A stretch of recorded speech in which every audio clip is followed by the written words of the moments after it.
Mick back, this time with my top 10 rock albums of 2025. These always head a little bit towards the indie side of the equation, but maybe don't quite qualify for punk. Anyway, let's get underway. You'll get the picture. Okay, Allcut, Shelley, and Miller. We have Bill Allcut from Harry Pussy on guitar and Steve Shelley on drums. This is a bit of a avant rock show here where you get to see Allcut basically cut free. And he released an electronic album recently, and I don't think that was his strong point, but I do love his guitar work, and of course Steve Shelley on the drums.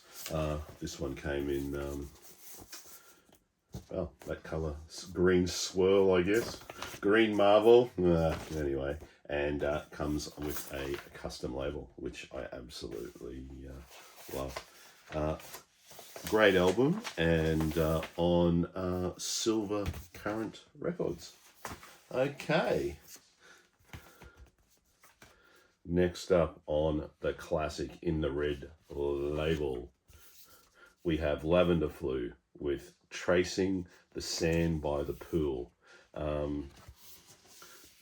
This is proto-psychedelic, I guess you'd call this. Certainly has a grimy feel about it. Lavender Flu, one of my favourite bands of this century. And comes out on some pink vinyl. And I guess fittingly a purple custom.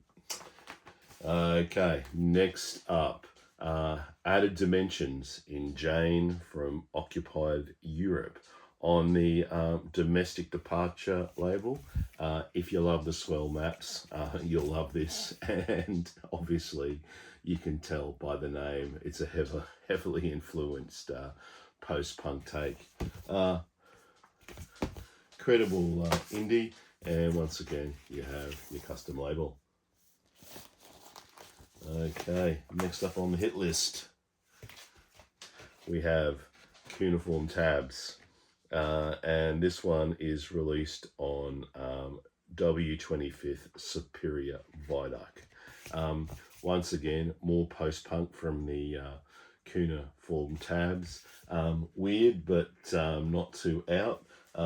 You can hear a lot of Syd Barrett television personalities in this one, and of course comes with a custom label.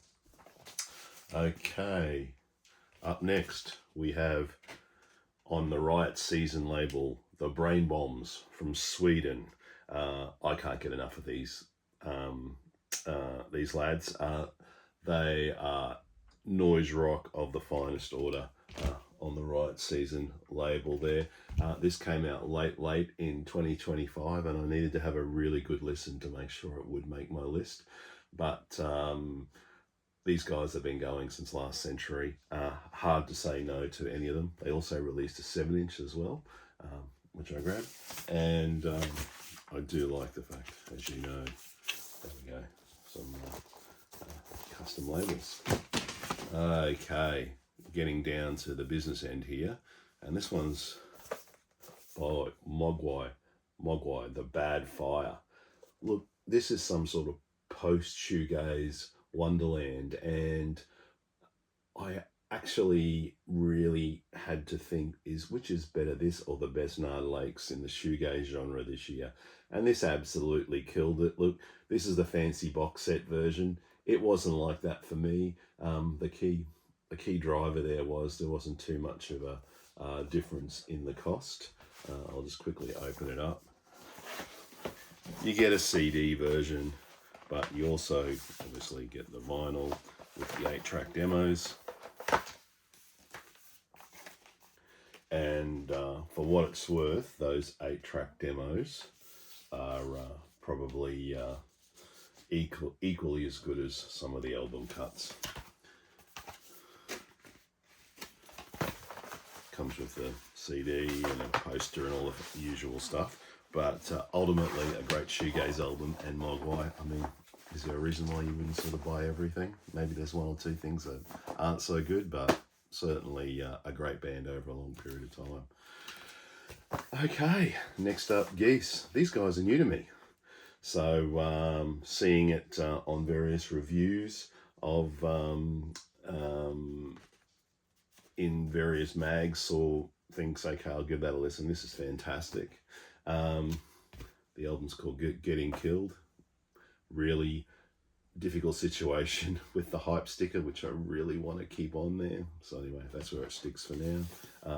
Nice inner there, and comes on purple vinyl. Okay, next up, oh, this one's brilliant. Double album. When I talk post shoegaze, I probably should mention that sometimes post shoegaze is a punk metal crossover, and this is Deafheaven, Lonely People with Power. Brutal double album. I've liked this band since Sunbather was released, and this certainly doesn't hold back. Some great inners there.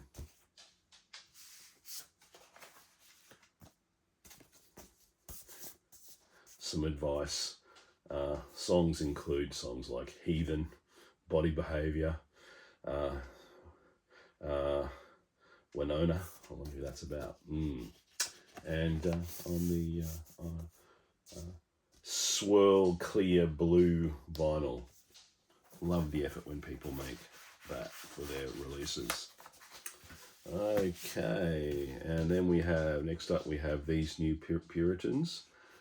Certainly a rock band, but this is on the outer skirts of rock, and indie feel comes on the Domino label, which does have a cracking roster, and you do get a nice inner as well.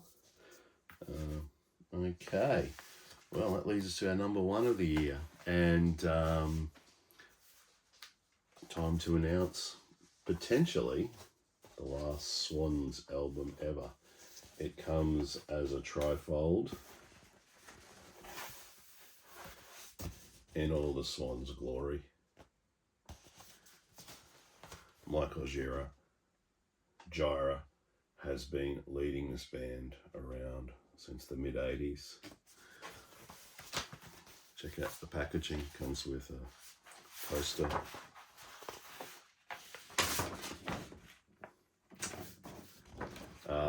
This is more of their expansive set. Michael has found himself being probably rightfully cancelled in the last couple of years, but this album sort of doesn't really deal with that whatsoever, but sort of talks about him as he's entering his final decades of life through that perspective, and a triple is a big way to finish. Just want to add, I don't think he's stopping music, he's just stopping Swans, which is like devastating for someone like me. An ex-love interest of Madonna, certainly Michael's led a full life, and you get to experience that on this triple. And for the vinyl, as you would expect, it's black, and there's the custom in it. So if you're looking for a great rock album this year, it's post-rock and something new that's fantastically produced, highly recommend this one from the Swans. Okay, BC, talk soon. Okay.